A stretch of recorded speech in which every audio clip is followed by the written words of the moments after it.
ادھر سے سلیبی آ رہے تھے، ادھر سے منگول آ رہے تھے. اللہ تعالیٰ نے درمیان میں ایک ایسے مواقع عطا کیے کہ جس میں آپ ارطغرل غازی جو ڈرامہ دیکھ رہے ہیں، اسی میں اللہ تعالیٰ نے اس وقت جب عثمانیہ سلطنت کا وجود بھی نہیں تھا، اللہ نے اسی میں سے موقع عطا کیا کہ کائی قبیلے نے اپنی جگہ بنائی اور اس موقع سے فائدہ اٹھاتے ہوئے اس نے بنیاد رکھی اور آگے جا کر یہ سلطنت عثمانیہ کی شکل میں مسلم دنیا کو ایک تحفہ ملا جو ہمیشہ تلوار لے کر مسلمانوں کا دفاع کرتا رہا تھا. مرحوم ضیاء الحق نے جا کر راجیوں سے کہا تھا کان میں، کہا کہ دیکھ لو اگر تم نے حملہ کیا نا تو حملہ کرنے میں بھی ہم پیچھے نہیں آئیں گے، ہم اس صفحہ ہستی سے ہندوستان کا نام مٹا دیں گے، لیکن یہ بات یاد رکھنا ہمارے مٹنے کے بعد اسلام پھر بھی زندہ رہے گا، تمہارے مرنے کے بعد ہندو مر جائے گا.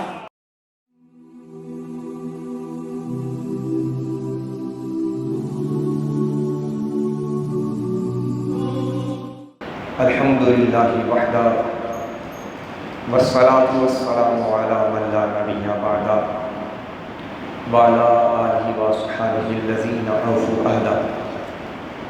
اما بعد فاعوذ باللہ من الشیطان الرجیم بسم اللہ الرحمن الرحیم. قال اللہ تعالی فی کلامہ المجید کما ورد فی سورۃ الروم الف لام میم غلبت الروم فی ادنی الارض وهم من بعد غلبهم سيغلبون في بضع سنين لله الأمر من قبل ومن بعد ويومئذ يفرح المؤمنون بنصر الله ينصر من يشاء وهو العزيز الرحيم. وعد الله لا يخلف الله وعده ولكن أكثر الناس لا يعلمون ظاهرا من الحياة الدنيا وهم عن الآخرة هم غافلون. صدق اللہ العظیم وبلغنا رسوله النبی الکریم ونحن على ذلك لمن الشاہدین والشاکرین. ان اللہ وملائکتہ یصلون علی النبی یا ایھا الذین آمنوا صلوا علیہ وسلموا تسلیما. اللہم صل علی سیدنا ومولانا محمد وعلی آل سیدنا ومولانا محمد وبارک وسلم. صلاۃ و سلام علیک یا سیدی یا حبیبی یا رسول اللہ. اللہ جل وعلا شانہ کی حمد و ثنا اور حضور قنوط سید عالم مجسم شفیع معصوم صلی اللہ علیہ وسلم کے دربار گہربار میں عقیدت کا محبت کا نذرانہ مسد احترام عرض کرنے کے بعد معزز حاضرین و سامعین السلام علیکم ورحمۃ اللہ وبرکاتہ. گنہگار و سیاہکار نے قرآن کریم فرقان حمید کی سورہ روم کی آیات مقدسہ تلاوت کرنے کا شرف حاصل کیا ہے. اللہ تعالیٰ مجھ گنہگار و سیاہکار کو حقیقت اور صحیح بات بیان کرنے کی توفیق عطا فرمائے. سورہ روم یہ مکی صورت ہے بالاتفاق، اور یہ مصحف شریف کے اندر قرآن کریم کے اندر اس کی ترتیب نمبر 30 ہے، جبکہ نزول کے اعتبار سے یہ 84 نمبر پر یہ سورہ مبارکہ نازل ہوئی ہے. سورہ روم اس کے ابتدائی دوسری آیت سے اس لفظ کا انتخاب کیا اللہ جل وعلا شانہ نے، اور اس کا نام سورہ روم پڑا. سورہ روم میں اللہ تعالیٰ نے ایک بڑی عظیم پیشن گوئی کا تذکرہ فرمایا جو حضور کے زمانے مکرم میں ہی وہ پیشن گوئی پوری ہو گئی تھی. قرآن کریم کے یہ ان معجزات میں سے ایک معجزہ ہے کہ جو نبی کریم صلی اللہ علیہ وسلم کی حیات میں ظاہر ہوا، یعنی ایک واقعہ ہوا ہی نہیں تھا اور اس کی پیشن گوئی کر دی گئی، اور پھر ویسے ہی ہوا جیسا کہ اللہ نے فرمایا تھا. تو یہ قرآن کا ایک معجزہ تھا کہ جس بات کا ذکر، جس بات کی خبر اور جس غیب کی خبر کا تذکرہ قرآن نے آیت مقدسہ سورہ روم میں فرمایا، وہ غور طلب ہے. حاضر عزیز وقار، اس سورت کے شروع میں یہ خبر دی گئی تھی کہ اس وقت 2 امپائرز تھے، 2 طاقتیں تھیں، اور وہ 2 طاقتیں بہت ہی زیادہ مضبوط تھیں، فزیکل. ان کے پاس باقاعدہ افواج تھیں، ان کے پاس معاش و معیشت تھی. ایک مجوسی تھے، آتش پرست تھے، اور ایک رومنس تھے اہل کتاب، ان دونوں کا تصادم ہوا، یہ دونوں آپس میں ایک دوسرے کے آمنے سامنے کھڑے ہو گئے، لڑائی ہوئی، جنگ ہوئی رومنس میں اور پرشینس کے اندر۔ اب وہ جب جنگ ہوئی تو رومی مجوسیوں سے مغلوب ہونے کے بعد، یعنی کہ اس جنگ کے نتیجے میں مجوسی غالب ہو گئے اور رومنز مغلوب ہو گئے۔ اور پھر جب یہ ذکر آیا نبی کریم صلی اللہ علیہ وسلم کے پاس، تو قرآن کریم فرقان حمید نے اس معجزے کا اظہار کیا کہ اس وقت مجوسی غالب ہیں، رومنز مغلوب ہیں، اہل کتاب مغلوب ہیں اور بت پرست یا بے دین غالب ہیں۔ تو قرآن کریم نے یہ کہا، پیشن گوئی کی کہ رومیوں کی فتح ہونے والی ہے، رومنز فتح یاب ہو جائیں گے، جبکہ ظاہری حالات کے اعتبار سے رومیوں کے پاس طاقت نہیں تھی، یہ ذہن میں بات آ ہی نہیں گئی کہ مستوعات تھی، ایکسیپٹیبل نہیں تھی۔ یہ کیسی بات ہے کہ مجوسی غالب ہو جائیں گے، رومنز مغلوب، معاف کیجیے گا، مجوسی مغلوب ہو جائیں گے اور رومنز غالب ہو جائیں گے۔ تو جب یہ بات آئی تو دو بحث چھڑی مکے کے اندر۔ ایک بحث چھڑی کفار کی طرف سے کہ دیکھو مجوسی بھی دین ہے، ان کے پاس کوئی دین نہیں ہے، جس طرح انہوں نے تمہارے بھائی جو کتاب والے ہیں، اہل کتاب ہیں، مسلمانوں سے کہا، تو جس طرح انہوں نے شکست دی نا مجوسیوں نے رومنز کو، عنقریب ہم بھی تمہیں ایسے شکست دیں گے۔ یہ بحث چھڑی مکے کے اندر۔ یہ بات ہوئی تھی دوسرے ملک کے اندر۔ انوائرمنٹ کو سامنے رکھ کر قرآن کو سمجھیں گے تو چیزیں بہت آسانی سے سمجھ آئیں گی۔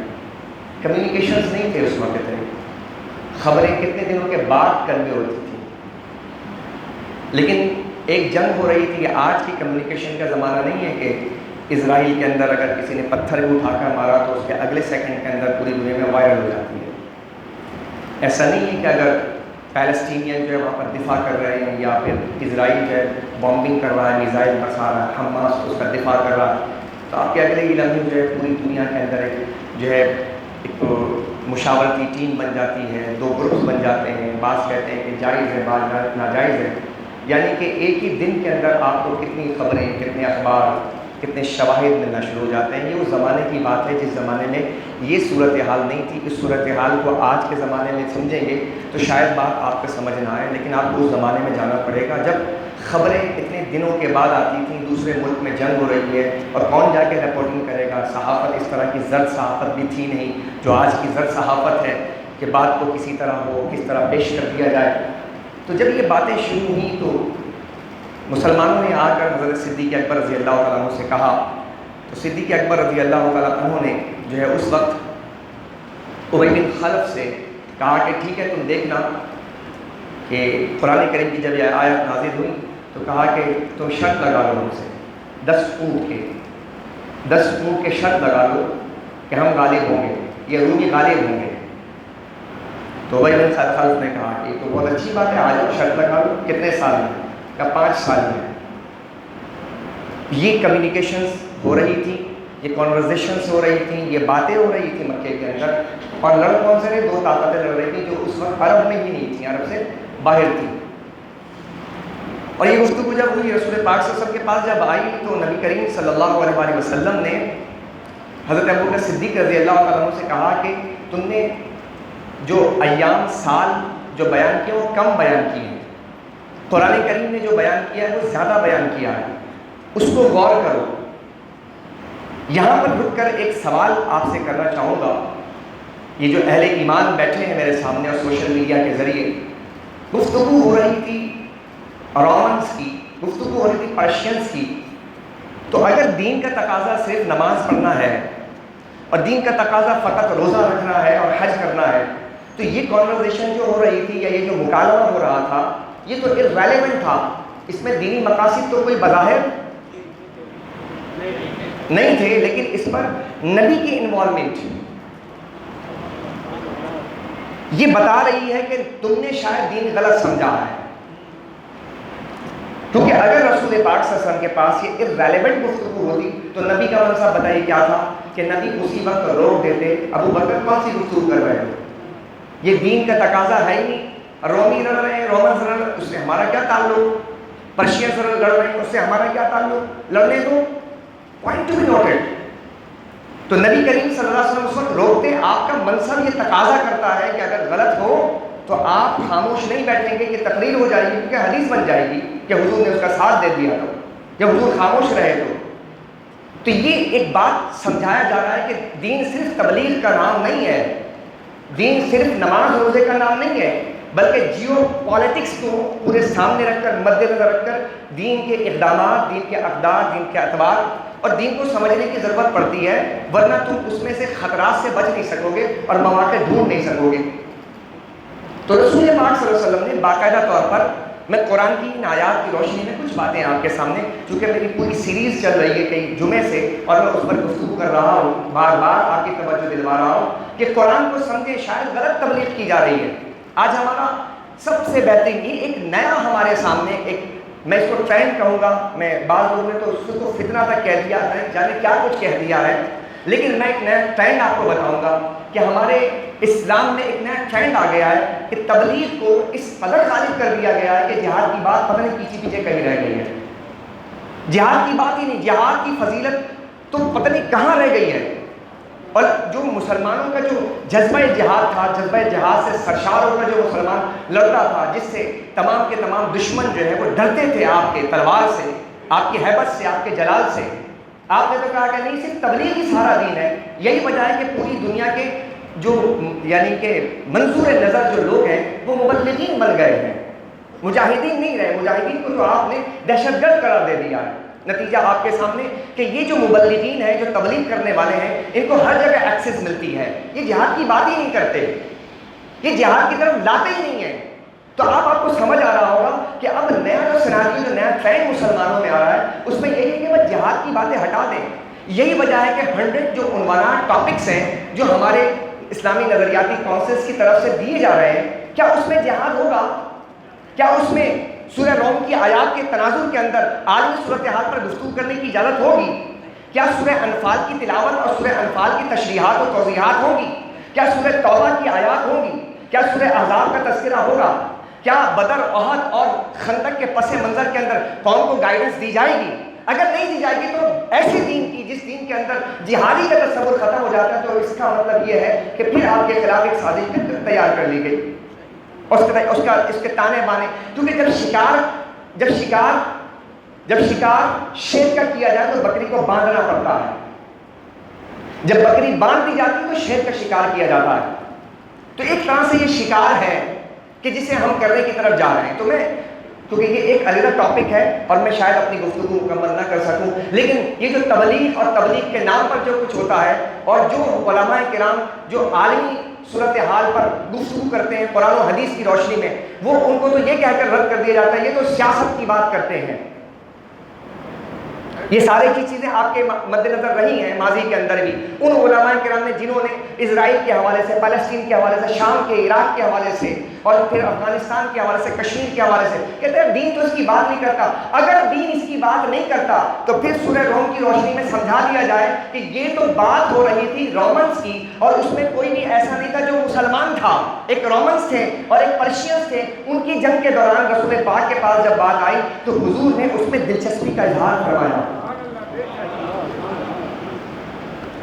اور پھر سیدنا صدیق اکبر رضی اللہ تعالیٰ عنہ کو آپ نے فرمایا، کہا کہ قرآن کے الفاظ پہ غور کرو صدیق، تم ایک کام کرو، دونوں چیزیں بڑھا دو، اونٹ کی تعداد بھی بڑھا دو اور سال بھی بڑھا دو.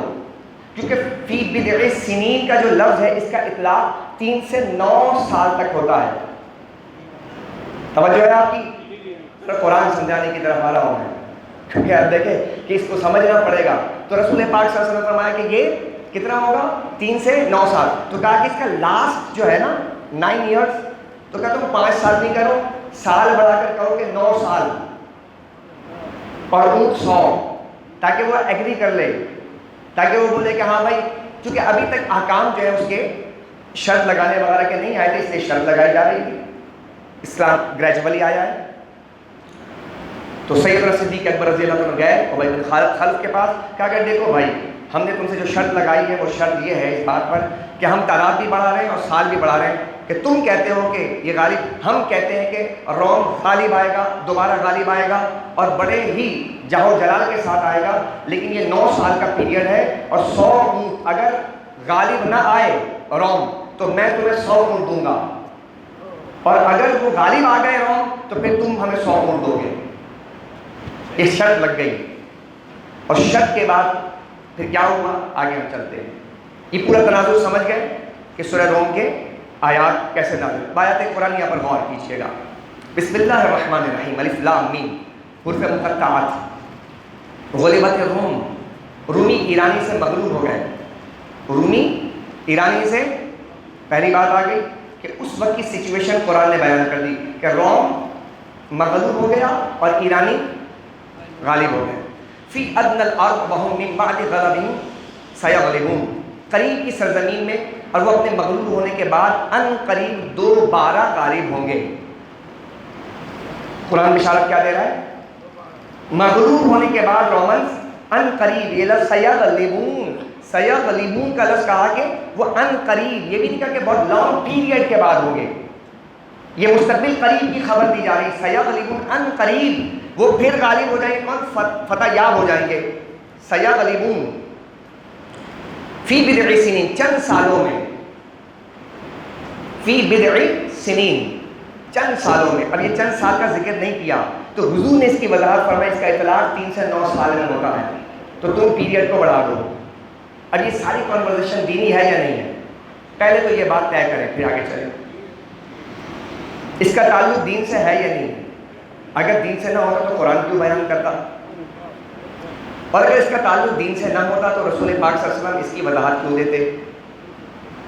تو اس کا کیا مطلب ہوا کہ تبلیغ کے نام پر کیا ہو رہا ہے وہ آپ سمجھ سکتے ہیں، اور تبلیغ کے نام پر ہمیں کیا سکھایا جا رہا ہے وہ آپ سمجھ سکتے ہیں۔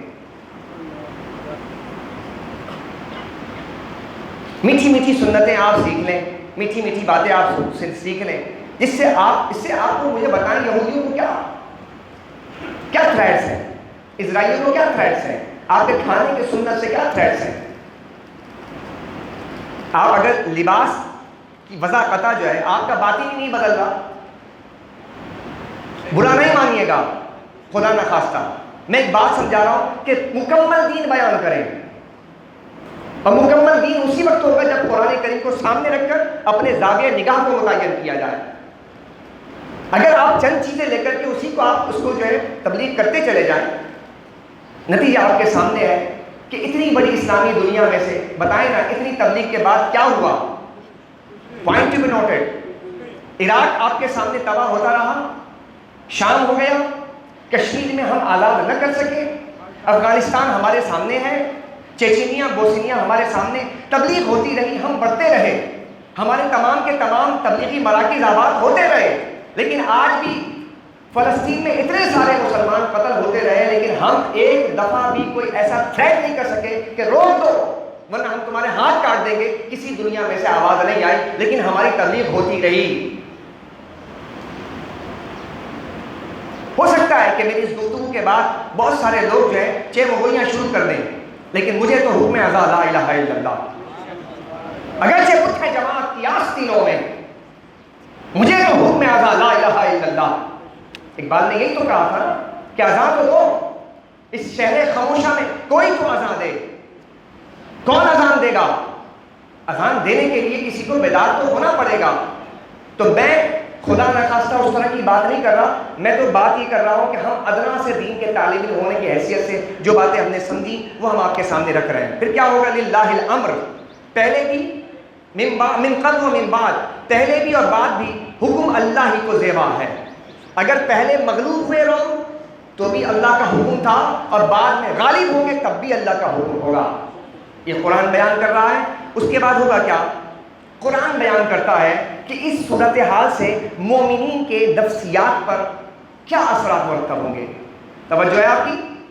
مومنین کے نفسیات پر روم کے تصادم سے، پرشینز کے تصادم سے، دونوں طاقتوں کے تصادم سے اسلامی دنیا پر کیا اثرات مرتب ہوں گے، وہ باقاعدہ طور پر یعنی کہ آپ کو سمجھنے کے نفسیاتی طور پر جو اثرات مرتب ہوں گے قرآن اس کو بیان کر یومئذ یفرح المؤمنون، جس دن روم غالب آئے گا تو کیا وہ دن مومنوں کے خوشی کا دن ہوگا۔ قرآن دیکھ رہے ہیں آپ کہ قرآن کریم فرقان حمید بیان کر رہا ہے۔ حاضرین ذی وقار پھر فرمایا قرآن بنصر اللہ، اللہ کی مدد سے، ینصر من یشاء، جس کو چاہتا ہے وہ مدد فرماتا ہے، وہو العزیز الرحیم، وہ بہت غالب بے حد رحم فرمانے والا ہے۔ یہ قرآن کریم فرقان حمید نے آج سے 1400 سال پہلے یہ وضاحتیں فرمائی ہیں۔ یہ ہماری تعلیمات ہیں، یہ ہمارا دین ہے، یہ دین ہمارے تقاضا کر رہا ہے اور یہ بتا رہا ہے کہ دیکھو اس پورے تناظر کے اندر جب سورہ روم نازل ہوئی، اس تناظر میں مسلمانوں کو غور کرنے کا حکم دیا گیا، تفکر کرنے کا حکم دیا گیا۔ میں چاہتا ہوں آپ کی بھی توجہ چاہوں گا۔ میں جب عالمی طاقتیں تصادم کا شکار ہوتی ہیں، آپس میں ایک دوسرے کے سامنے کھڑی ہوتی ہیں، جب عالمی دو طاقتیں کھڑی ہوتی ہیں تو اس میں سے دو طرح کی چیزیں ہوتی ہیں مسلم دنیا کے لیے۔ نمبر 1 تھریٹس ہوتے ہیں، آپ کے لیے خطرات ہوتے ہیں، یا پھر آپ کے لیے مواقع ہوتے ہیں۔ ان میں سے آپ مواقع تلاش کریں تاکہ ان مواقع کو حاصل کرنے کے بعد آپ اپنی ورث قائم کر سکیں، آپ اپنی دوبارہ سے یعنی کہ عظمت رفتہ کو پا سکیں جو آپ سے چھین دی گئی۔ اس پہ غور کریں، کہا کہ نگاہ رکھو۔ عالمی طاقتیں جب تکاتی ہیں تو مسلمانوں کو حکم ہو رہا ہے کہ تم غور کرو، اس میں تم نگاہ رکھو، اس میں یہی مطلب ہے۔ ان آیات کے پس منظر نکات سمجھیں، اس میں کیا کہا، غور کرو تم اس میں۔ اگر عالمی طاقتیں ٹکرائیں تو یہ نہیں کہا کہ چپ سے بیٹھ، بلکہ اس کے سال بھی گنے جا رہے ہیں، اس میں باقاعدہ شرط بھی لگائی جا رہی ہے، اس میں باقاعدہ طور پر گفتگو بھی کی جا رہی ہے۔ اور پھر ایسا ہوا کہ اللہ کے رسول سید عالم صلی اللہ علیہ وسلم نے، اللہ اکبر، نہ صرف آپ نے پیشن گوئی کی، آپ کو میں تھوڑا اور لے کر چلتا ہوں۔ نبی دو عالم صلی اللہ علیہ وسلم باقاعدہ طور پر پیشن گوئیاں فرماتے رہتے تھے۔ آپ ہجرت کی رات ہے، توجہ میری طرف دیکھیں، آپ توجہ رکھیے گا۔ سرکار دو عالم ہجرت فرمانے، سراقہ دوڑتے ہوئے آئے، زمین میں پکڑ لیا گھوڑے کو، پھر آگے بڑھا، پھر پکڑ لیا، اس نے بھیک مانگی، آقا دو جہاں سے اسلام کی دعوت کی، جو ہے ریکویسٹ کی۔ وہ واقعہ آپ نے سنا ہے، نبی کریم صلی اللہ علیہ وسلم نے فرمایا کہ ٹھیک ہے تمہیں امان دی جاتی ہے۔ کہا کہ مجھے کس بات کا، مجھے بتائیں تو ذرا صحیح کہ آپ، میں جب جاؤں گا تو کیا لے کر جاؤں۔ حضور صلی اللہ علیہ وسلم سے جو مکالمہ ہوا اس میں آپ نے وہ بشارت بھی عطا فرمائی۔ کہا کہ ایک زمانہ آئے گا، اے سراقہ تم دیکھو گے کہ تم فارس سے جب مال غنیمت آئے گا تو تمہارے ہاتھ میں سونے کے کنگن پہنائے جائیں گے۔ بظاہر مسلمان ابھی ہجرت کر رہا ہے، توجہ یار، جس وقت مسلمان کے پاس نہ تلوار ہے، نہ کوئی فوج ہے، نہ ان کے پاس کوئی اسٹریٹجیکل جو وار کرنے کی حکمت عملی ہے، اس وقت کیا رسول فرماتے ہیں کہ اے سراقہ، یعنی کہ یہ بھی نہیں فرمایا حضور نے کہ تیری نسل دیکھے گی، حضور فرماتے پھر تو دیکھے گا، یعنی اتنے قریب آ چکا ہے کہ تیرے ہاتھ میں فارس فتح ہو جائے گا۔ یار سوچیں آپ کہ نبی کی پیشن گوئیاں دیکھیں آپ، اللہ اکبر کبیرہ، سبحان اللہ اندر، یہ حضور کے پیشن گوئیاں تھیں۔ نبی کریم علیہ السلام نے اپنے صحابہ کو تیار کیا تھا، بتایا تھا کہ یہ مسلمان کبھی بھی جنگ کرتا ہے تو افرادی قوت سے کب کرتا ہے، افرادی قوت سے اگر کرتا تو پھر یہ باتیں ساری کی ساری ہواؤں میں اڑ جاتی، ان باتوں کا کوئی وجود ہی نہیں رہتا۔ لیکن نبی کریم علیہ السلام فرماتے ہیں قریب ہوگا، ایسا ہوا۔ سیدنا عمر فاروق کا زمانہ آیا، سراقہ حیات تھے، اور یہ حدیث سنائی تھی سر سراقہ نے حضرت عمر بن خطاب رضی اللہ عنہ، جب جناب فارس پرشین امپائر جب مغلوب ہو گیا اور اسلام کا جھنڈا گاڑ دیا گیا، اور اس کے بعد پھر جب سارے کے سارے مدینے کے ریاست کے اندر جب مال غنیمت آیا تو حضرت سیدنا عمر بن خطاب نے سراقہ کو بلایا اور کہا کہ سراقہ، میرے آقا نے تجھ سے کہا تھا کہ ایک دن آئے گا تیرے ہاتھ میں سونے کے کنگن پہنائے جائیں گے، آج میرے آقا کے اس فرمان کے ظاہر کرنے کا وقت آ چکا ہے، یہ لے میرے مصطفیٰ صلی اللہ علیہ وسلم کی پیشن گوئی کا انجام یہ ہوتا ہے۔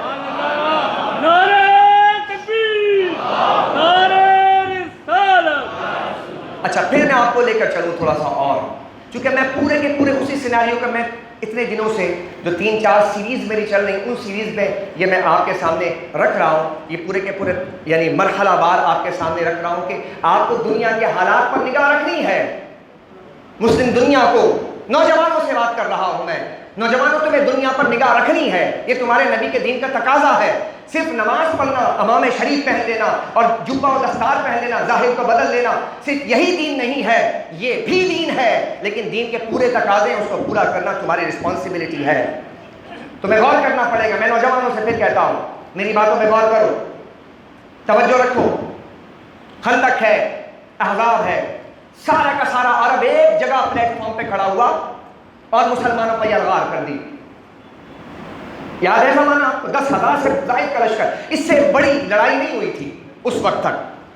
زیادہ 2,000 بدر میں آئے تھے، 1,000 اور احد میں آئے تھے 3,000. یہ اتنی تعداد تھی، یعنی ان کی مشرکین کے، کفار کی، ایول فورسز کی جسے آپ کہہ سکتے ہیں، یہ تھی تعداد. لیکن جب یہ خندق میں آئے 10,000 جمع کر کے لائے، کہا کہ بس اب نتیجہ خیز جنگ ہونی چاہیے، واضح ہو جائے، مسلمانوں کو آج ملیہ میں کر دینا ہے. یلغار ہوئی، مسلمان وہاں تھے، خندق کھود کر کیا. صحابہ کرام رضوان اللہ تعالی اجمعین خندق کھود رہے ہیں، یا رسول اللہ چٹان نکل آیا ہے. مسلم امام احمد بن حنبل کی حدیث ہے، چٹان نکل آیا. حضور نے کچھ اضافی لباس زیب تن کیا تھا، آپ نے اسے اتارا، آپ گئے، کہا کہاں ہے کدال، کہاں ہے پھاوڑا، کہاں ہے، چٹان ہے.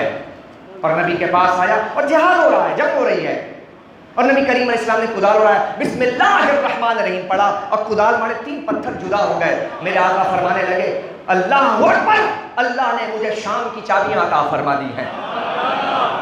اب دیکھیے ہو رہی خندق کی لڑائی، بات کی جا رہی ہے، جیو پولیٹکس کو سمجھیں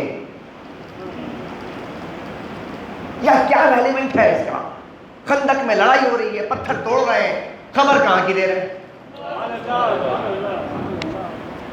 بسم اللہ الرحمن الرحیم، دوسرا پتھر توڑا، 3 پتھر پھر ٹوٹ کر جدا ہو گئے. نبی کی طاقت، اللہ اکبر. حضور نے فرمایا اللہ اکبر، ملک شام، ملک فارس کی چابیاں مجھے عطا کر دی گئی ہیں.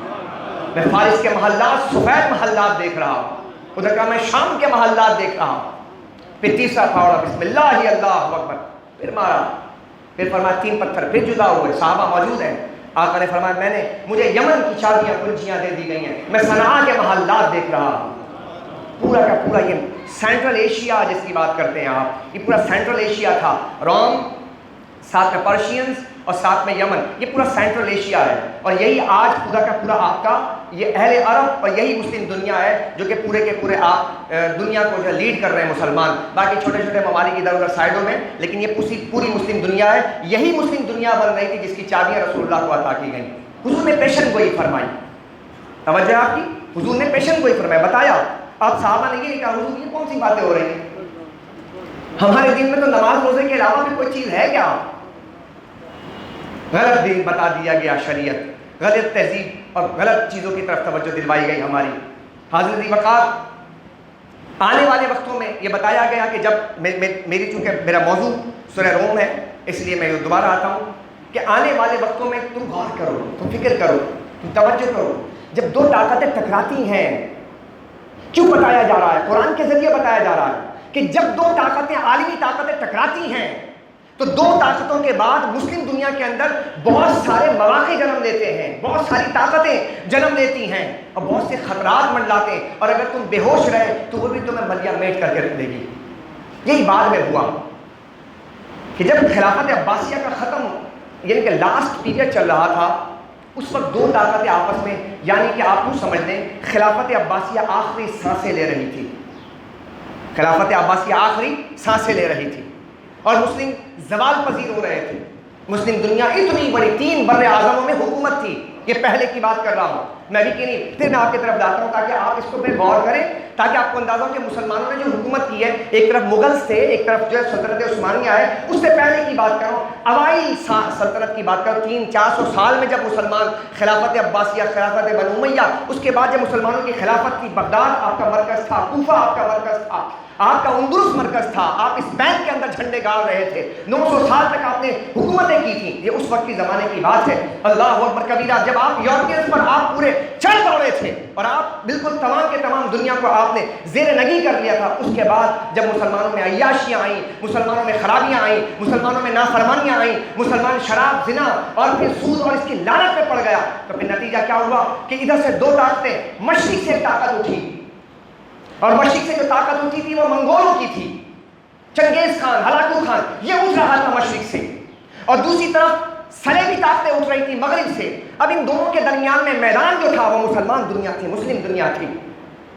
غور کیجیے گا، یہ جیو پولیٹکس یہی ہے کہ جب طاقتیں اٹھتی ہیں اور تصادم ہوتا ہے، نتیجہ کیا نکلتا ہے؟ ادھر سے صلیبی طاقتیں اٹھ رہی تھیں اور ادھر سے جناب جو ہے منگول اٹھ رہے تھے، اور میدان جنگ کیا تھا؟ مسلم دنیا تھی، تو مسلمان تباہ ہو گئے، تباہی آئی مسلمان، خلافت عباسیہ برباد ہو گئی، سلجوقی سلطنت برباد ہو گئی، خوارزم شاہ برباد ہو گیا، اس کے ساتھ اور بھی سینٹرل ایشیا کی تمام حکومتیں برباد ہو گئیں۔ لیکن اللہ تبارک و تعالیٰ نے اسی دوران جب دو تصادم ہوئے تھے، ادھر سے صلیبی آ رہے تھے، ادھر سے منگول آ رہے تھے، اللہ تعالیٰ نے درمیان میں ایک ایسے مواقع عطا کیے کہ جس میں آپ ارطغرل غازی جو ڈرامہ دیکھ رہے ہیں، اسی میں اللہ تعالیٰ نے اس وقت جب عثمانیہ سلطنت کا وجود بھی نہیں تھا، اللہ نے اسی میں سے موقع عطا کیا کہ کائی قبیلے نے اپنی جگہ بنائی اور اس موقع سے فائدہ اٹھاتے ہوئے اس نے بنیاد رکھی، اور آگے جا کر یہ سلطنت عثمانیہ کی شکل میں مسلم دنیا کو ایک تحفہ ملا جو ہمیشہ تلوار لے کر مسلمانوں کا دفاع کرتا رہا تھا۔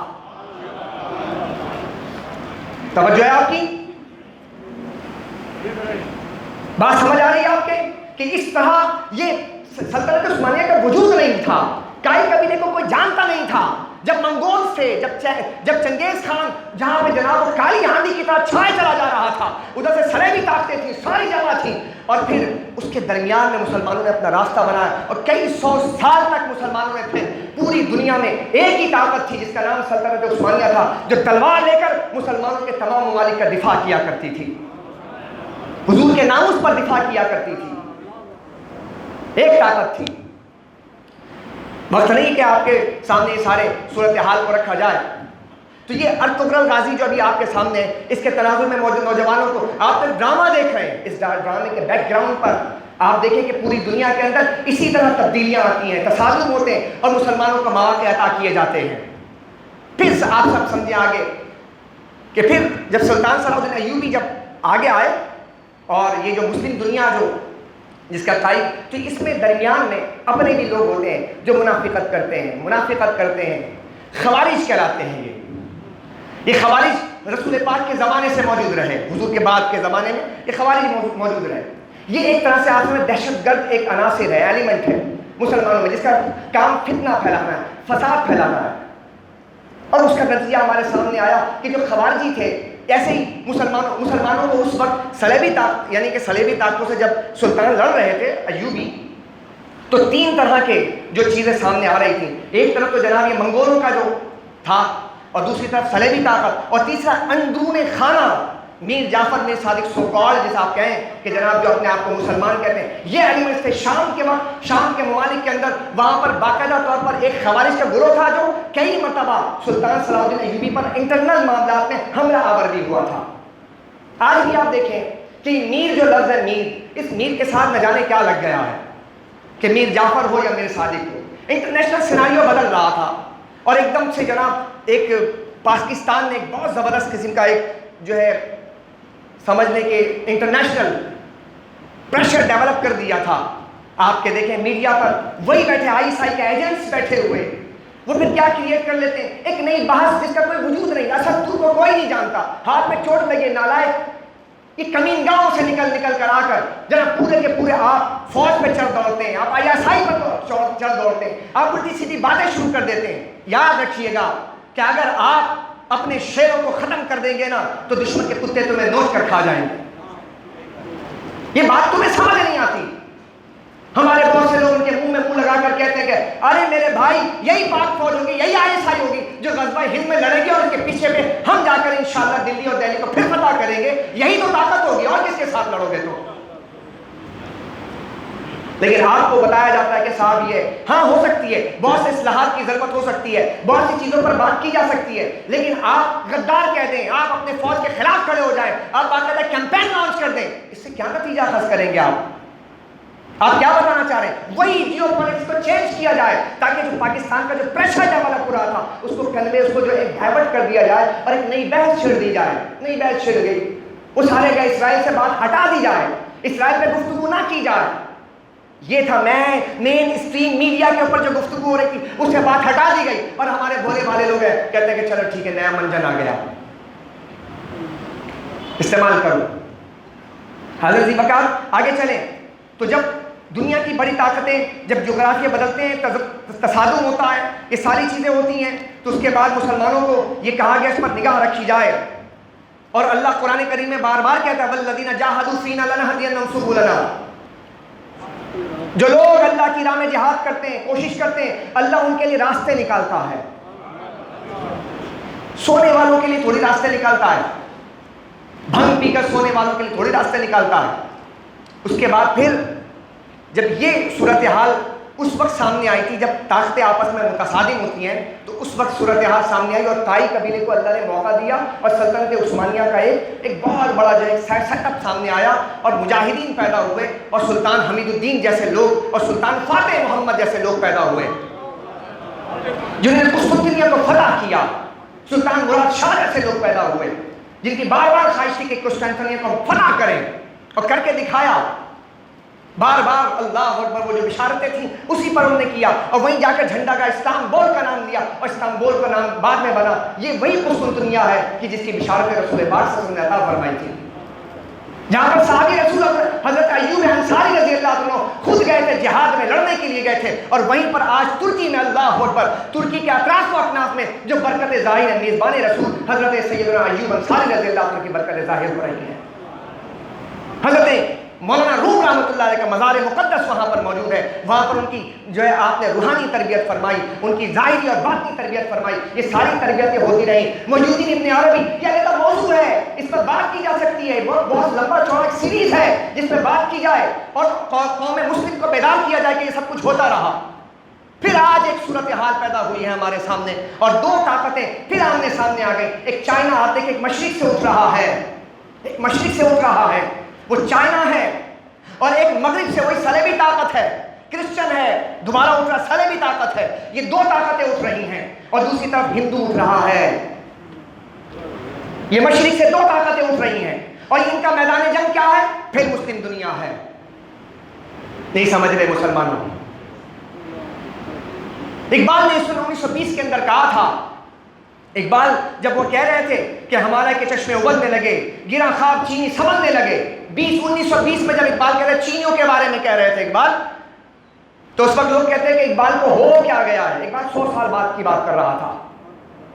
وہ کیا کہ ڈھنگ پینے والے، افیون پینے والے، یہ تو سونے والے لوگ ہیں، ان کے بارے میں اقبال کہتے سنبھلنے لگا چینی. اقبال کہتے ہیں ابھی کی بات نہیں ہے، یہ 100 سال بعد کی بات ہے کہ چینی سنبھلے گا. آج ہم دیکھ رہے ہیں کہ چینی سنبھل گیا ہے اور ایک عالمی طاقت کے طور پر دنیا والوں کو تھریٹ کر رہا ہے. اقبال 100 سال پہلے کہہ چکا تھا. قائد اعظم محمد علی جناح 1946 میں مصر کے دورے پر تھے اور جا کر آپ نے مصر کی دنیا میں جا کر عالمی تمام جتنے بھی مسلمان لیڈرز تھے، فلسطین کے مفتی اعظم فلسطین بھی موجود تھے، اس کے سامنے تقریر کرتے ہوئے قائد اعظم محمد علی جناح نے کہا تھا ہندوؤں کو روکو، یہ تہذیبوں کا تصادم ہے، یہ اپنی تہذیب لے کر آئیں گے تو مسلمان بعد میں اس کا تدارک نہیں کر سکیں گے. اس سویلائزیشن وار، یہ تصادم ہے تہذیبوں کا، یہ تہذیب آ رہی ہے. ہوتا کیا ہے اس وقت آپ دیکھیں کہ میں اپنے باتوں کو سمجھ کر رہا ہوں اس سورہ روم کی روشنی میں جو باتیں عرض کر رہا تھا، چونکہ آپ بات اور طویل ہے، بہت سارے تاریخ ہیں جس کی طرف ہم جو صرف نظر کرتے ہوئے میں آپ کو اس پوائنٹ پہ لا رہا ہوں. آج بھی میدان جنگ مشرق وسطیٰ رہا. اسرائیل کو جن سے خطرہ تھا، اسرائیل نے سارے خطرات ختم کر دیے. عراق برباد کر دیا، شام برباد کر دیا اور جو ہے سعودی عرب ہے اور جو یہ سارے کے سارے اس کے ساتھ جو ہے اسٹریٹجیکل جو ہے وہ وار کے اندر ان کے ساتھ کولیشن کر رہے ہیں، مل رہے ہیں، ان کو پیسہ دے رہے ہیں، ان کو یہ دے رہے ہیں، ان کو ایکسیپٹ کر رہے ہیں. سارا کا سارا جتنے خطرات تھے اس وقت اسرائیل نے مڈل ایسٹ کے اندر سارے خطرات ختم کر دیے. اب دو خطرہ رہ گیا ہے صرف اسرائیل کے لیے بس. اور وہ خطرہ کون ہے؟ پھر سمجھو مسلمان بچوں، اس وقت آپ کے پاس صرف دو طاقتیں رہ گئی ہیں اور ان دو طاقتوں کی طرف اسرائیل کی نگاہ ہے. اس پر پھر انشاءاللہ کبھی موقع لگا تو میں پھر آپ کے سامنے لے کر بیٹھوں گا اور بتاؤں گا آپ کو کہ اسرائیل کی کیا حکمت عملی آ رہی ہے. آپ سوچئے اور غور کیجئے. پھر مغرب کا دروازہ ہے عالم اسلام میں داخل ہونے کے لیے ترکی. اور مشرق کا دروازہ ہے پاکستان، اور اس کے درمیان میں پورا عالم اسلام ہے، اور اس کے درمیان میں آپ کا مکہ مدینہ ہے، اس کے درمیان میں آپ کا بیت المقدس شریف ہے، اس کے درمیان میں آپ کا بغداد معلیٰ ہے۔ یہ سارا عالم اسلام اس وقت ان دو دروازوں میں، اگر یہ دو دروازے ختم کر دیے جائیں تو عالم اسلام میں کوئی آواز پھیٹ کرنے والا نہیں ہوگا۔ اور آپ جانتے ہیں اللہ اکبر کہ اللہ سبحانہ و تعالیٰ نے پاکستان کو جس وقت اسرائیل کے بارے میں 1906 سے بات چلی تھی، اور یہ گلیدہ تاریخ ہے، اس کے بعد پہلی جنگ عظیم، دوسری جنگ عظیم، اور پھر جب یہ سب کچھ ہوتا رہا، اس کے بعد جب اسرائیل کی ریاست قائم ہو گئی، اللہ تعالیٰ نے اسی تصادم کے درمیان میں ایک موقع عطا کیا تھا جس کا نام پاکستان ہے۔ پورے عالم اسلام کے اندر توجہ چاہوں گا، کتنا تیل تھا مصر کے پاس، مصر ایک طاقت تھی، اسے بھی کمزور کر دیا گیا۔ کتنی طاقت ہے ترکی کے پاس، اسے بھی کمزور کر دیا گیا۔ سلطان عبدالحمید خان کو اللہ اکبر اس کو سزا دی گئی تھی، صرف فلسطین کی زمین نہ دینے کی سزا، سلطنت عثمانیہ کو ٹکڑے ٹکڑے کر دیا گیا تھا، یہ اس کی سزا تھی۔ لیکن آپ بتائیں کہ مسلمانوں کے پاس اتنا دولت، اتنی پیسے، اتنا سب کچھ ہونے کے بعد عالمی طاقت کے سامنے کبھی بھی مسلمان دنیا میں، ایک بھی مسلم دنیا وہ میزائل ٹیکنالوجی کے اندر، یا وہ جناب ایئر فورس کے اندر، یا وہ جناب ایک ایٹمی طاقت کے طور پر ابھر نہ سکا۔ یہ پاکستان جس کے اندر اتنے چور، اتنے لٹیرے، اتنے غدار، اتنے بے وفا، اتنے قاتل، اتنے زانی، اتنے شرابی کھڑے تھے، اور جنہوں نے پاکستان کو صرف لوٹا تھا، آج کیا عالم ہے کہ اللہ جل وعلا شانہ نے، چونکہ پاکستان ایک انعام تھا پوری عالمی سطح پر، عالمی دنیا میں کسی کے پاس ایٹمی طاقت نہیں ہے، اللہ نے ان نامساعد حالات کے اندر پاکستان کو ایٹمی طاقت بنا کر بتا دیا کہ پاکستان اسلام کا قلعہ ہے، اور اس کی حفاظت ہم پر لازم و ضروری ہے۔ حاضر ذی بکار، یہ کوئی جذبات نہیں ہے اور نہ جذباتیت ہے، لیکن جذبہ ہونا چاہیے۔ جذبہ ہی تمہارے اندر سر پڑ جائے، مجھے عشق کی آگ اندھیر ہے، انسان نہیں راکھ کا ڈھیر ہے، تو انسان کے پاس کیا رہ جاتا ہے؟ تو جذبات کو بیدار کیجئے اور آگے بڑھیے اور سوچیں، عالمی تناظر میں مواقع تلاش کرنے، ان پر غور کرنا۔ میرا آج تقریر کا موضوع یہی تھا کہ حاضرین ذی وقار، جس طرح نماز، روزہ، زکوٰۃ، حج جیسے اس دین کے تقاضے ہیں، ایسے ہی جیو پالیٹکس پر نگاہ رکھنا یہ بھی اسلام کا تقاضا ہے، اور اگر نہ ہوتا تو سورہ روم کو دوبارہ جا کر پڑھ لیجئے گا، اور اللہ کا وہ حکم کہ اللہ نے فرمایا روم غالب آئے گا۔ روایتوں میں آیا یہاں پر مسلمان بدر میں غالب آ رہے تھے، وہ جو کہہ رہے تھے کہ ہم غالب آئیں گے تم پر، اہل کتاب پر جیسے غالب آئے آتش پرست، ہم غالب آئیں گے، اللہ نے بدر کے معرکے میں دو خوشیاں عطا فرمائیں، ادھر روم غالب ہو رہا تھا اور ادھر مسلمان ان کفار پر غالب ہو رہے تھے۔ تو یہ ساری صورتحال آقا دو جہاں کی زبان سے بیان کی گئی، یہ قرآن میں ہے، لہٰذا ہمارے نوجوانوں کو چاہیے کہ ہم اسرائیل یہودی ہمارا سب سے بڑا دشمن ہے، اور یہ صہیونیت جو اس وقت ہے، یہ زائنسٹ جو ہے، یہ خوارج ہیں یہودیوں کی جو اصل شکل کلاسیکل جو یہودی ہیں وہ ریاست کے خلاف ہیں، وہ اسرائیل کی ریاست کو تسلیم نہیں کرتے، وہ ریاست نہیں مانتے۔ ان کی کتابوں کے اندر لکھا کہ جس وقت اسرائیل کی ریاست یا اسرائیلیوں نے، یہودیوں نے کہ اگر ریاست بنا لی تو ہماری تباہی ہو جائے گی، لیکن انہیں مین اسٹریم میڈیا کے اوپر ایکسس نہیں دیا جاتا۔ یہ صہیونیت، یہ یہودیت کے اندر خوارج ہیں، یہ دہشت گرد ہیں، انہوں نے غلبہ پا لیا، انہوں نے ہائی جیک کر لیا پورے یہودیوں کو، اور اس طرح جو ہے پورے دنیا کے اندر یہی آج زائنسٹ جو ہے یہودی، انہی کی شکل نظر آتی ہے، اور یہ کہتے ہیں ہم ریاست بنائیں گے، حالانکہ کلاسیکل یہودیوں کی کتابوں کے اندر، تالمود وغیرہ کے اندر لکھا ہے کہ اسلام یعنی کہ یہودی ریاست کے ساتھ نہیں رہے گا، اور جب ریاست بنا دی گئی، بہت آسان ہے، اللہ اکبر، اللہ موقع دے رہا ہے، آخری بات کہہ رہا ہوں، اور سبحان اللہ کی آواز آئے گی نوجوانوں، یہاں پہلی رات سے آخری صف تک کے نوجوانوں کو میں کہہ رہا ہوں، میں وہ بات کروں گا جو جنرل ضیاء الحق نے مرحوم نے جا کر گاندھی سے جا کر کہا تھا، راجے سے کہا تھا، جب اس نے کہا تھا کہ بالکل جنگ تیار تھی اور وہ حملہ کرنا چاہتا تھا انڈیا، بار بار اس کے پشت پر ہمیشہ اسرائیل کھڑا رہا ہے اور آج بھی کھڑا ہے،